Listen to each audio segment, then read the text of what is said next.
Alright guys, and welcome to another video. Today we're going to be discussing the class population of Classic TBC if it does in fact release. So imagine a few people are probably going to be wondering which classes are going to be massively overpopulated and which ones are going to be somewhere in the middle, and what other classes are going to be underpopulated when it comes to deciding on what class that they in fact want to play. The only thing that we can really go off is TBC private servers.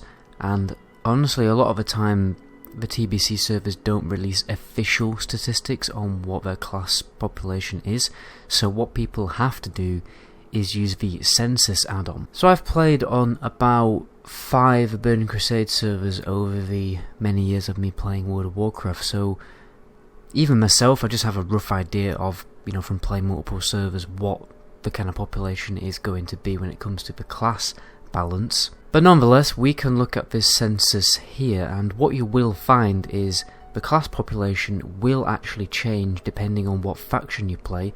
Another thing to consider is a lot of the time, well, pretty much 100% of the time when you're playing a TBC private server, everyone is starting from level 1.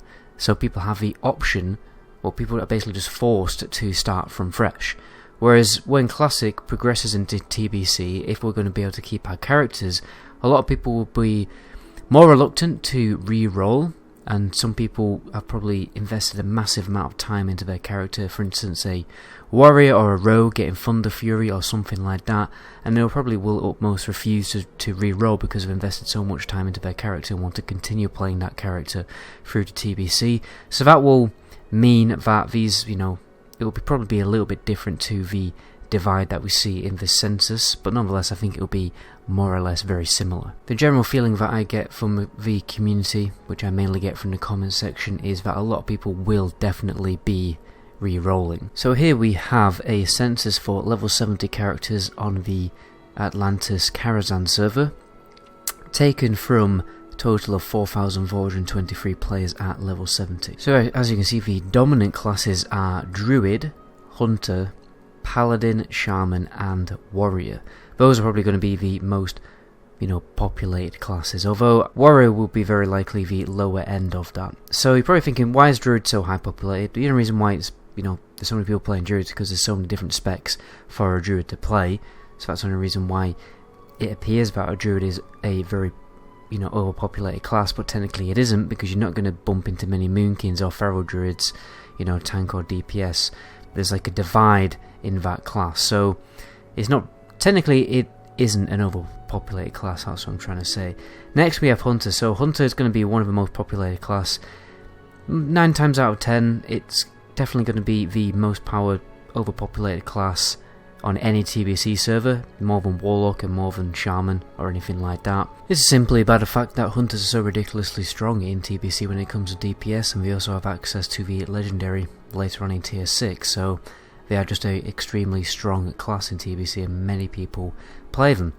Next obviously we have Shaman. A lot of people like to re-roll Shaman.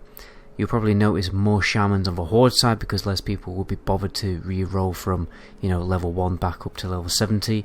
But Shamans are probably going to be the most popular healer and support class in the game. And that's very simply because they are so ridiculously powerful and useful for a raid, and many groups like to stack them, particularly for Heroism and Bloodlust, because it's only unique to one party, which means stacking a few Shamans is very, very beneficial to keep basically rebuffing Heroism. Next we have Paladins. You will notice a surge in Paladin population, mainly because Protection Paladin becomes so useful as a class when it comes to raid tanking and mainly dungeon tanking, because it allows other DPS to actually fully unleash the potential of their AoE DPS. So Protection Paladins are extremely high demand.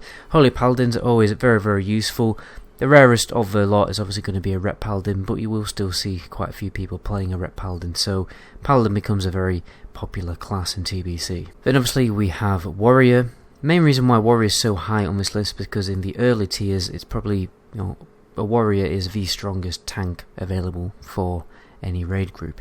And next we have the Warlock, and you're probably wondering why is the Warlock so low on this census? And I think the main reason for this is simply because more people who play Warlock prefer to play Horde, because the Horde races just simply look cooler as a Warlock. Whenever I've played Alliance on TBC servers, we've always really strangely struggled to get Warlocks, and it's because, you know, most of them are playing Horde, because let's be honest, playing an Undead Warlock or an Orc Warlock is way cooler than playing a Gnome or a Human Warlock. So you will notice that a little bit. And obviously we also have Mages, Priests, and Rogues. Rogues are probably going to be the least populated class in TBC. Strange how it becomes one of the most populated class to being the least populated. That's simply because in early tiers they just aren't that good. Although I think later on in the expansion more people will probably be playing Rogue. And Mages and Priests, they are not insanely overpopulated. They're a good middle ground class in my opinion, because they are both very strong classes and they're not overly played by many people, particularly when you consider Shadow Priest.